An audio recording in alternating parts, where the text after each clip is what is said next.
Jonathan Hartley was a man who had it all, or so it seemed. He lived in a sprawling mansion with marble floors that sparkled under chandeliers, drove luxury cars, and wore suits tailored to perfection. But behind the facade of wealth and power lay a life filled with cracks no one could see. Jonathan wasn't just rich, he was ruthless when it came to business. His empire had been built on hard work, calculated risks, and an unyielding determination to win at any cost. Yet for all his success, there was one thing money couldn't fix: family. Jonathan's relationship with his son, Ethan, had always been strained. They were more like strangers living under the same roof than father and son. Ethan was bright, kind-hearted, and full of dreams, but Jonathan rarely took the time to understand him. Instead, he poured himself into work, thinking that providing financial security was enough. It wasn't until tragedy struck that Jonathan realized how wrong he'd been. Ethan fell ill suddenly. At first, it seemed like nothing serious: a cough here, some fatigue there, but things took a turn for the worse when doctors misdiagnosed him. By the time they figured out what was really wrong, precious weeks had slipped away. Those weeks became months of treatments, hospital visits, and sleepless nights. Jonathan watched helplessly as his son battled something far bigger than either of them. The pain tore through him, leaving him angry, bitter, and desperate for answers. He blamed St. Mary's Hospital, where Ethan had been treated initially. To Jonathan, this wasn't just a medical error, it was negligence. He felt betrayed by the very institution meant to save lives. So, fueled by grief and rage, he decided to take action. With millions in his bank account, hiring the best lawyers. And town was easy? Jonathan planned to sue the hospital for everything it was worth, convinced that making them pay would somehow ease his pain. Little did he know, this decision would set off a chain of events that would change his life forever. As preparations for the lawsuit began, Jonathan started visiting St. Mary's regularly. At first, these trips were purely strategic. He wanted to gather evidence, talk to staff, and build a solid case. But the more time he spent inside those hospital walls, the less he noticed the legal aspects and the more he saw the human side of things. The hospital wasn't just a building. It was a place where hope and heartbreak intertwined daily. One day, while waiting for a meeting with one of the senior doctors, Jonathan wandered into the pediatric ward. That's where he met her Dr. Clara Bennett. She was different from anyone he'd ever encountered before.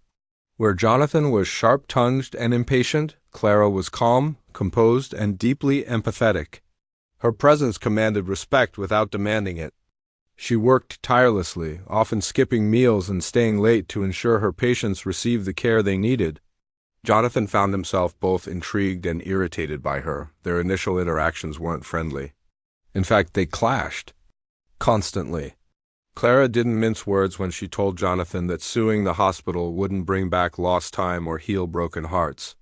She argued that resources should be focused on improving patient care rather than fighting legal battles.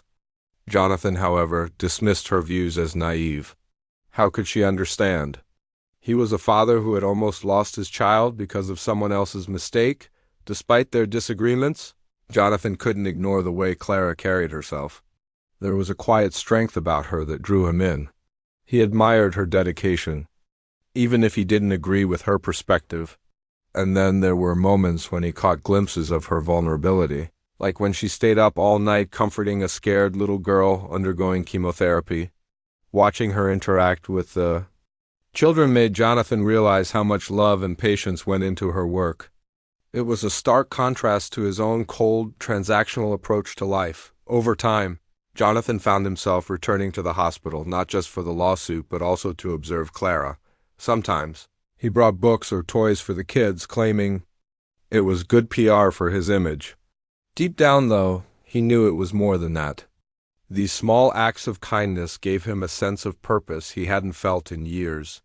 For the first time, he wasn't thinking about profit margins or boardroom strategies. He was simply trying to make someone smile. But as Jonathan grew closer to Clara and the hospital community, doubts began creeping in. Was he truly seeking justice, or was he letting his anger cloud his judgment? The question weighed heavily on his mind, especially since Ethan himself didn't hold a grudge against The doctors? If anything, Ethan admired their efforts to help him recover. This realization left Jonathan conflicted. On one hand, he wanted accountability for the mistakes made.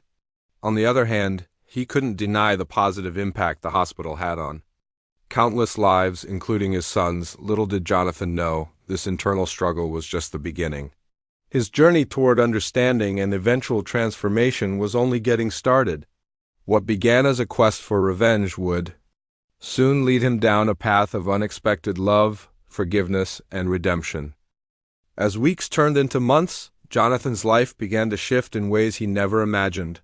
The more time he spent at St. Mary's Hospital, the harder it became for him to stay focused on his original mission to sue the hospital and hold them accountable for what he believed was a grave mistake. Every visit brought new experiences, each one chipping away at the walls he'd built around himself over the years. One afternoon, while waiting for yet another meeting with hospital administrators, Jonathan found himself wandering through the pediatric ward again. He wasn't sure why he kept coming back to this part of the hospital. It wasn't directly related to his lawsuit, but something about the energy there pulled him in.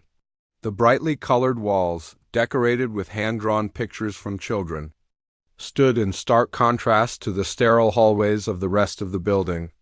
Laughter mixed with quiet conversations, creating an atmosphere that felt almost alive despite the seriousness of the situation. That's when he saw her Dr. Clara Bennett. She was sitting by a young girl's bedside, holding her hand as she explained the next steps in her treatment plan. The girl, no older than 8, looked up at Clara with wide eyes full of trust. "Will it hurt?" she asked softly, her voice barely above a whisper. Clara smiled gently, brushing a strand of hair away from the child's face. "It might feel uncomfortable for a little bit," she admitted honestly, "but I promise you, won't be alone. We'll get through it together." Jonathan stood frozen, watching the scene unfold. He couldn't tear his gaze away.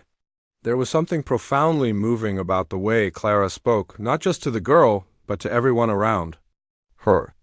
Her words carried weight, not because they were dramatic or forceful, but because they came from a place of genuine care. For the first time in years, Jonathan felt a lump rise in his throat. He didn't understand why this moment affected him so deeply, but it did. Maybe it reminded him of all the times he hadn't been there for Ethan. Or maybe it was simply seeing someone pour their heart into helping others without expecting anything in return. Later that day, Jonathan approached Clara during a break. "You really do care about these kids, don't you?" he asked, his tone softer than usual. Clara looked up, surprised to see him standing there. "Of course I do," she replied matter-of-factly. "They're fighting battles most adults wouldn't survive. If I can make even a small difference in their lives, then it's worth every late night and missed meal." Her answer caught Jonathan off guard. It wasn't defensive or rehearsed. It was raw and honest. For a brief moment, he envied her clarity of purpose. His own life had always been driven by numbers, profits, losses, wins, and losses. But here was someone whose success wasn't measured in dollars but in smiles, hugs, and moments of relief for families clinging to hope. Their conversation continued, though it quickly turned heated. Clara challenged Jonathan's motives for suing the hospital, accusing him of using tragedy as leverage for personal gain. "Do you really think punishing us will bring your son back? Will it undo what happened?" she demanded, her voice rising slightly. Jonathan bristled at her words, feeling cornered. "It's not about punishment," he shot back. "It's about accountability. Someone has to take responsibility for the mistakes that put my son's life at risk." Clara shook her head, frustration evident in her expression. "I get it. You're angry. Believe me, I know how hard it is to watch someone you love suffer, but lawsuits like yours don't fix problems. They create fear, drive good doctors away, and leave patients worse off than before. Is that really what you want?"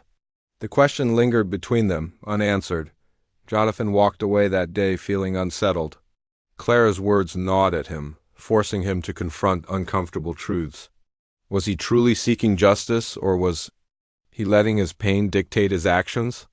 The line between the two seemed blurrier than ever, despite their clashes. Jonathan couldn't deny the growing connection he felt toward Clara. Their arguments weren't just about legalities or hospital policies, they were about values, priorities, and the kind of legacy people leave behind. Slowly, Jonathan began opening up to her in ways he hadn't with anyone else. He told her about his strained relationship with Ethan, admitting that he'd spent more time building his empire than being a father. Clara listened without judgment, offering advice rooted in compassion rather than criticism. In return, Clara shared pieces of her own story.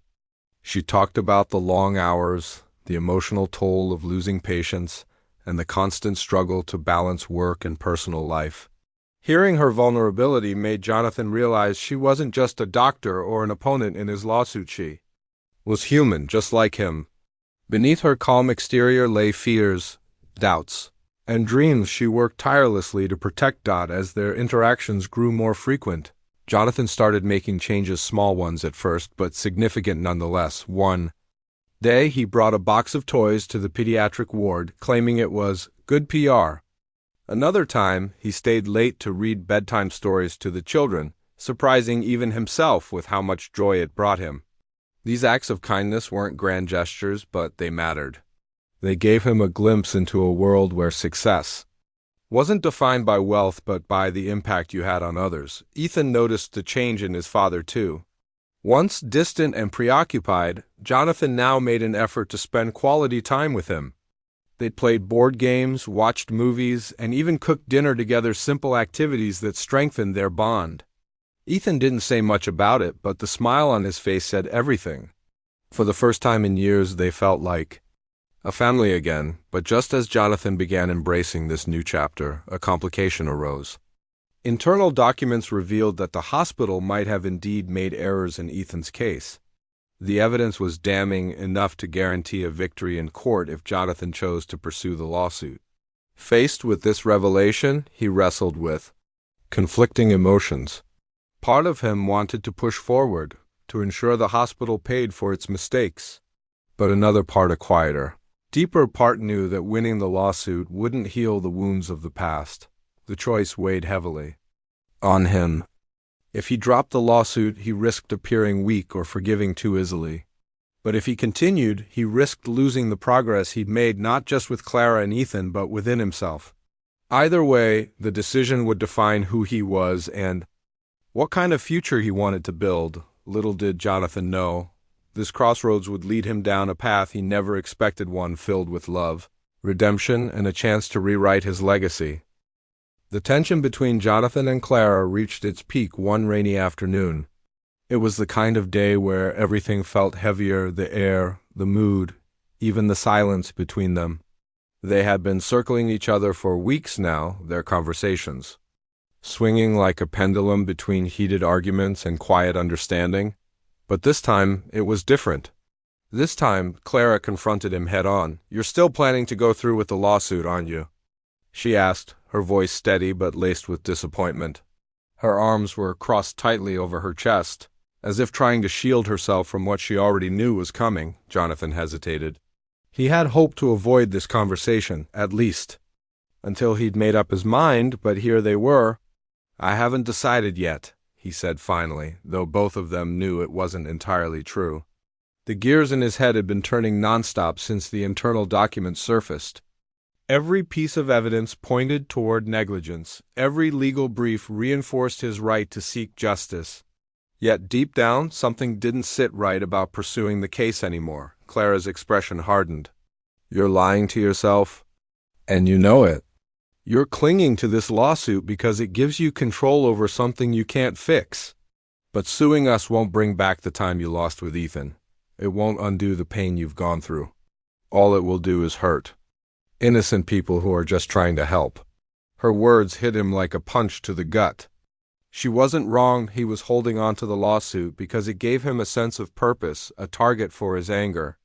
Losing that would leave him empty-handed again, forced to face the raw emotions he'd spent months burying under meetings, depositions, and late-night strategy sessions. But admitting that out loud? That was another story. "I'm not doing this for revenge," he snapped, his voice rising despite himself. I'm doing it because someone has to take responsibility.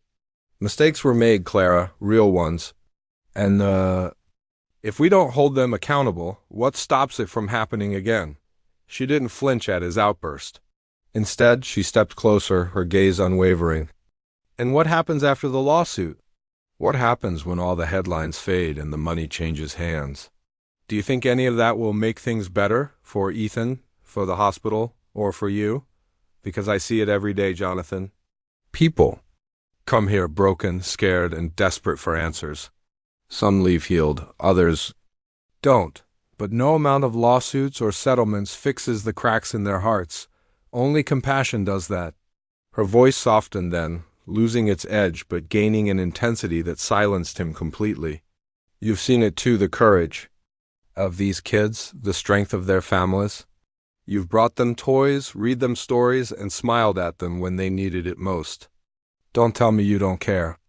So why are you letting your anger blind you to what really matters?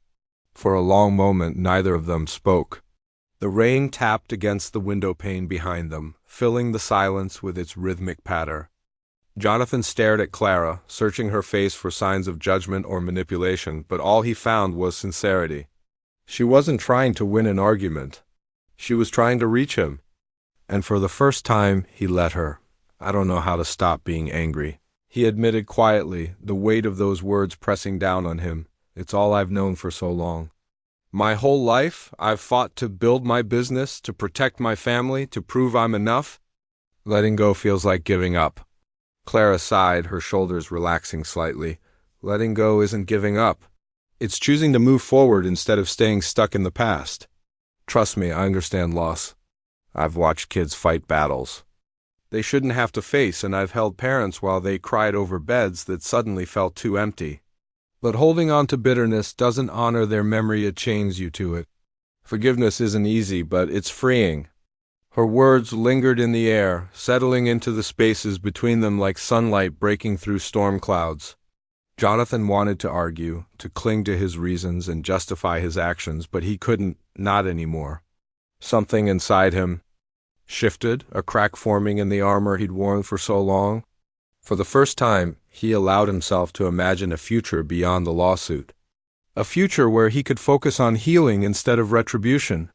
Over the next few days, Jonathan began spending even more time at the hospital, not for the lawsuit, but for himself. He volunteered in small ways, helping wherever he could. Sometimes it was bringing coffee to exhausted nurses. Other times it was sitting with parents who needed someone to listen. Each act of kindness, no matter how minor, chipped away at the walls he'd built around his heart. Slowly he started seeing the hospital and the people in it as more than just players in his legal drama. They were human beings, flawed and fragile, doing their best to make a difference. Ethan noticed the change too. Gone was the distant, brooding father who used to disappear into his office for hours on end. In his place was someone present, engaged, and genuinely interested in his son's life. One evening, as they sat together playing chess, Ethan looked up at him thoughtfully. "Dad, are you happy?" he asked, his tone casual but probing. The question caught Jonathan off guard. Happy? He hadn't allowed himself to think about happiness in years. Success, yes. Achievement, absolutely, but happiness? That seemed like a luxury reserved for people who weren't weighed down by responsibilities or regrets. Still, looking at Ethan's hopeful expression, he realized the answer mattered. "I'm working on it," he replied honestly. "And I think I'm getting closer." Ethan grinned, clearly pleased with the response. "Good, you deserve it." As Jonathan tucked Ethan into bed later that night, he felt a warmth spread through his chest, a feeling he hadn't experienced in a long time. It wasn't perfect, and it certainly wasn't easy, but it was real. For the first time, he understood that happiness wasn't something you achieved overnight. It was something you built, brick by brick, choice by choice. Meanwhile, his relationship with Clara continued to evolve. Their arguments became fewer, replaced by moments of genuine connection. They talked late into the night, sharing stories, fears, and dreams. Jonathan learned about her childhood, her struggles in medical school, and the moments that shaped her into the person she was today. In turn, he opened up about his own insecurities, the loneliness of wealth, the pressure to succeed, and the guilt of failing as a father. One evening, as they walked through the hospital garden under a canopy of stars, Clara turned to him with a soft smile. "You've changed, you know," she said. "Not just in how you treat others, but in how you carry yourself. There's a lightness to you now that wasn't there before." Jonathan chuckled, scratching the back of his neck awkwardly. "I guess I needed someone to shake me out of my stubbornness." "Well, consider yourself shaken," she teased, her eyes twinkling. Then, growing serious, she added, "But seriously, Jonathan, don't lose sight of who you're becoming. You have so much to offer not just to Ethan, but to everyone around you. Don't let fear hold you back." Fear, that word struck a chord deep within him. Fear of failure, fear of vulnerability, fear of letting go. It had controlled him for so long, dictating his choices and shaping his life. But standing there with Clara, surrounded by the quiet beauty of the garden, he realized he didn't want to live in fear anymore.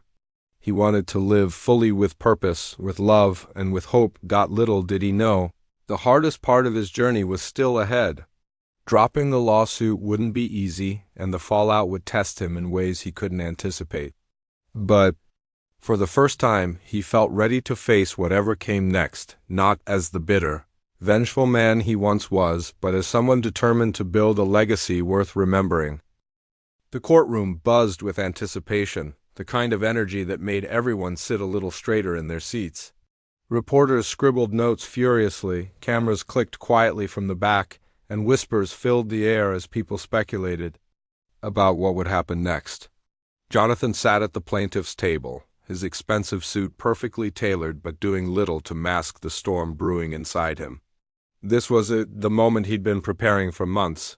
All the evidence, all the arguments, everything pointed toward a victory. The hospital would pay dearly for its mistakes. Justice would be served, but as he glanced across the room, his eyes landed on Clara. She sat in the gallery, her hands clasped tightly together, her expression unreadable.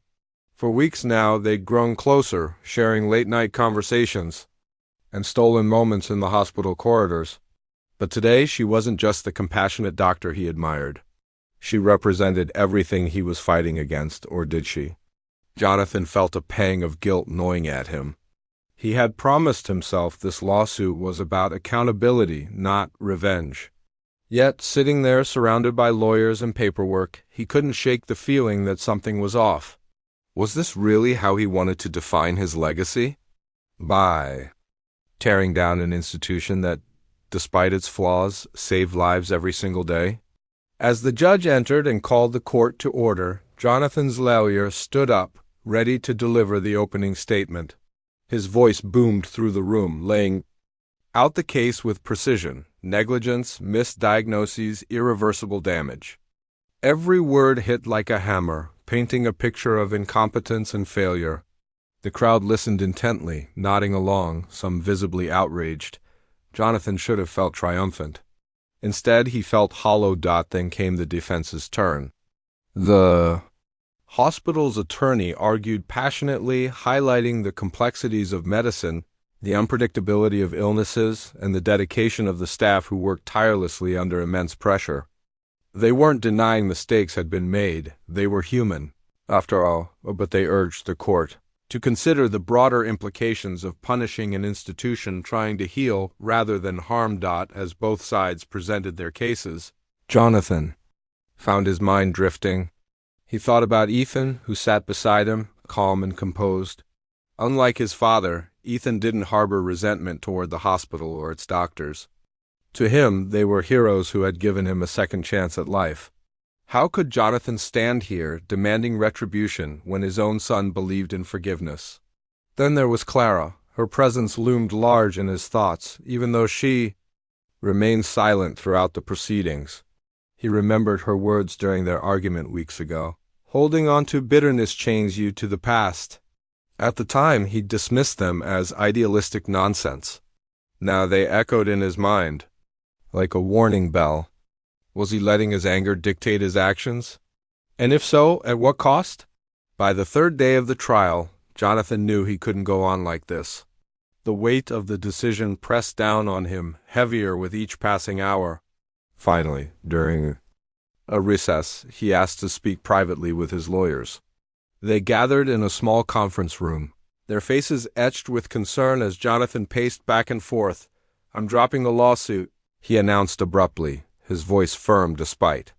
The turmoil inside him the room erupted into chaos. His lead attorney nearly choked on his coffee. "You're doing what?" he spluttered. "Jonathan, we've got them cornered. We're days away from winning millions of dollars, maybe more." "I don't care about the money," Jonathan shot back, surprising even himself with the conviction in his tone. "This isn't about me anymore. It's about Ethan, about the hospital, about moving forward instead of staying stuck in the past. I can't keep dragging everyone through this," his lawyers tried to argue, citing strategy, precedent, and public perception. But Jonathan wouldn't budge. He'd made up his mind. When the session resumed, he stood before the judge, his heart pounding but his resolve unshakable. "Your Honor," he began, his voice steady despite the nerves twisting in his stomach. "After careful consideration, I've decided to withdraw my lawsuit against St. Mary's Hospital. While I believe mistakes were made, I also recognize the incredible work this institution does every day to save lives. Rather than seeking retribution, I want to focus on solutions, on improving patient care and ensuring no family has to endure what mine has gone through." The courtroom fell silent. Even the reporters stopped typing, stunned by the unexpected twist. The judge nodded solemnly, acknowledging Jonathan's decision before adjourning the case. As people filed out, murmurs of disbelief rippled through the crowd. Some praised Jonathan's courage. Others criticized him for backing down too easily.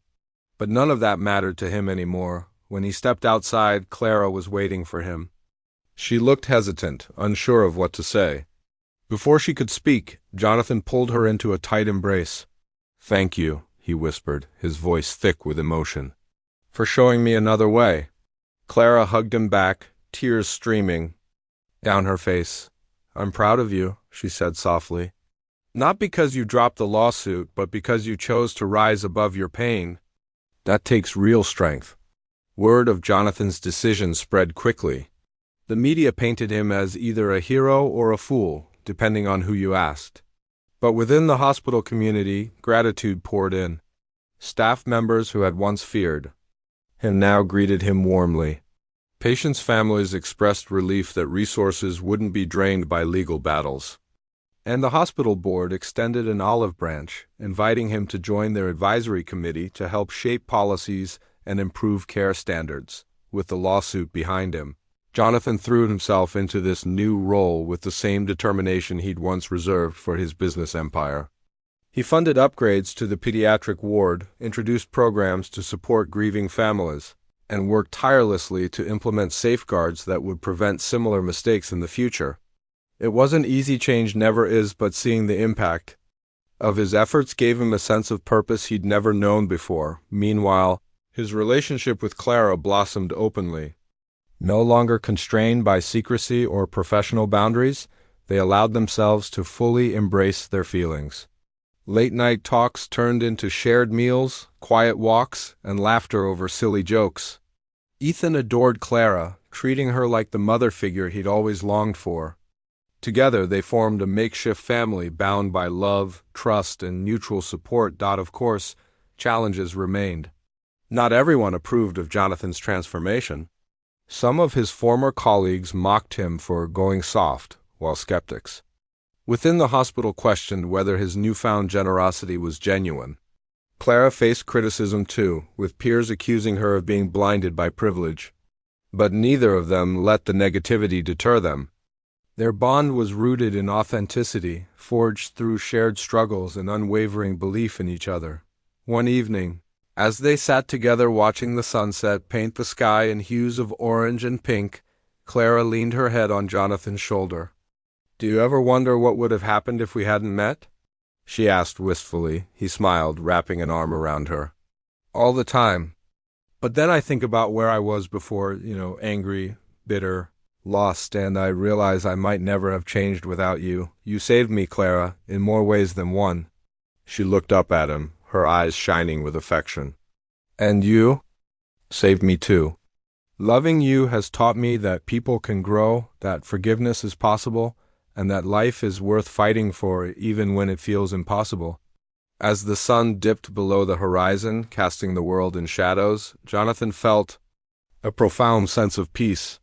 He had started this journey seeking justice, but along the way, he had discovered something far greater, a love that healed old wounds, a purpose that transcended wealth, and a legacy built not on power but on compassion. Little did he know, the best was yet to come.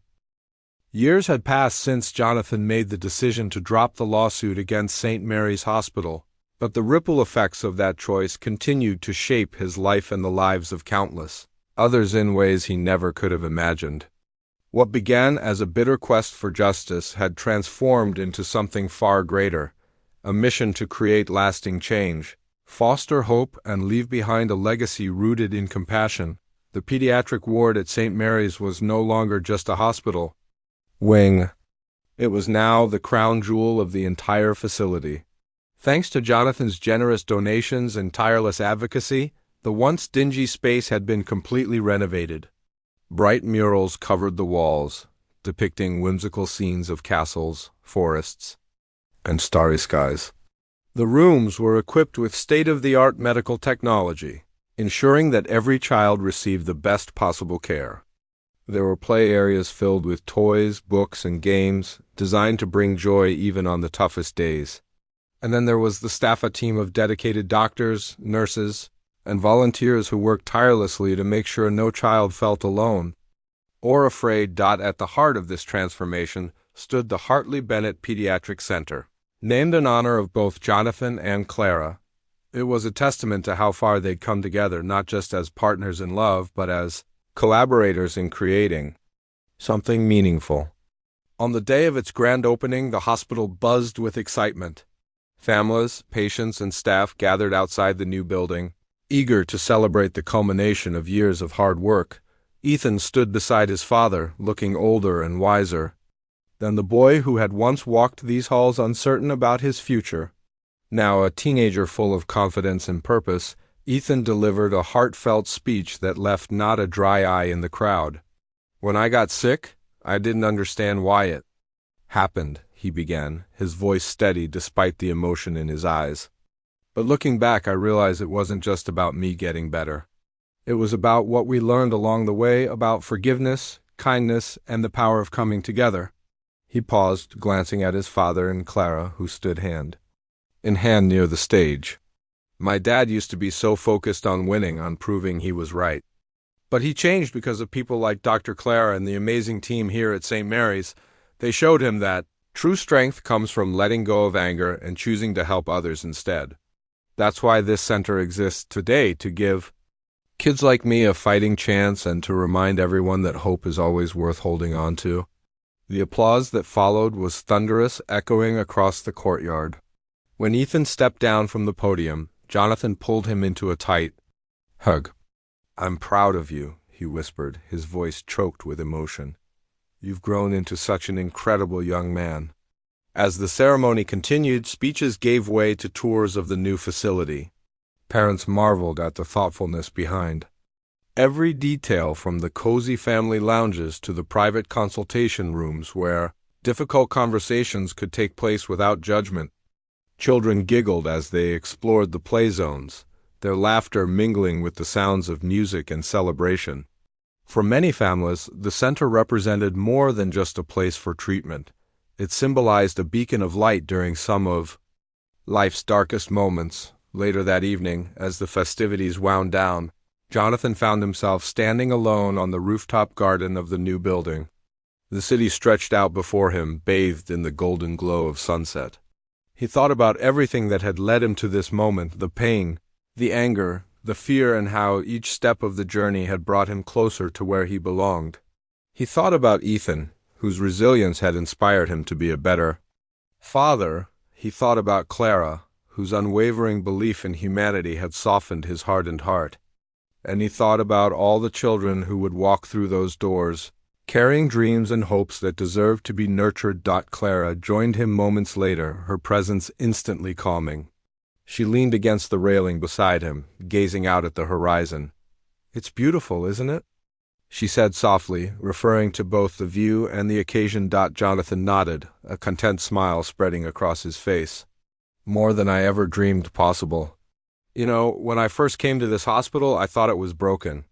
I saw mistakes and missteps everywhere, but now I see it differently.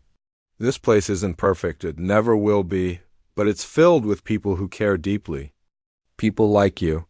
Clara turned to look at him, her expression tender. "And people like you, too. You've done so much good here, Jonathan. Not because you had to, but because you chose to. That's what makes your impact special." Her words warmed his heart, reminding him of how far he'd come.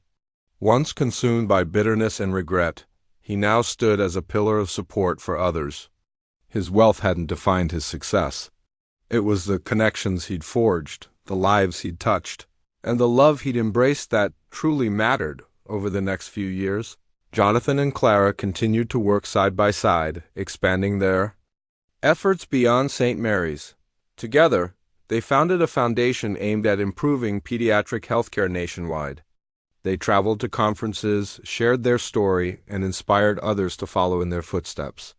Their partnership became a model for collaboration, one built on mutual respect, shared values, and an unshakable commitment to making the world a better place. For Ethan, growing up in a household filled with purpose and love shaped the person he became.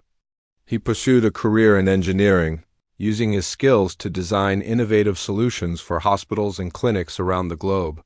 Like his father, he understood the importance of giving back, and he carried that lesson with him wherever he went. As time went on, Jonathan often reflected on the irony of it all. He had entered the hospital seeking revenge, determined to tear it apart. Instead, he had found redemption, love, and a reason to keep going. The man who had once measured success in dollars now measured it in smiles, hugs, and stories of triumph. Over adversity, one chilly winter morning, years after the opening of the Hartley Bennett Pediatric Center, Jonathan woke up early and headed to the hospital. It had become a habit of his to visit the children, check in with the staff, and simply soak in the atmosphere of hope that permeated the place. As he walked through the corridors, he was greeted warmly by familiar faces. Nurses waved, parents thanked him, and kids tugged at his sleeve, asking if he'd play a game or read them a story. In the pediatric ward, he spotted a little girl sitting by the window, her tiny hands pressed against the glass as she watched snowflakes drift lazily from the sky. She reminded him of Ethan all those years ago, fragile yet brave, scared yet hopeful. He approached her quietly and knelt down to her level. "Hi there," he said gently. "What are you looking at?" She glanced up at him, her big brown eyes shining with curiosity. "The snow," she replied, pointing outside. "It's pretty." "Isn't it?" "It sure is," Jonathan agreed, smiling. "Do you like snow?" She nodded enthusiastically. "My mom says it's magic. It covers everything and makes it clean again." Jonathan chuckled softly, touched by her innocence. "Your mom's right. Snow does have a way of making things feel fresh and new." They sat together for a while, watching the flakes fall and talking about nothing in particular. Eventually, the girl yawned, her eyelids growing heavy. Jonathan tucked a blanket around her shoulders and kissed her forehead lightly. "Rest now," he murmured. "Tomorrow will be brighter." As he walked away, he couldn't help but marvel at the simplicity of the moment. No lawsuits, no boardroom meetings, no billion-dollar deals.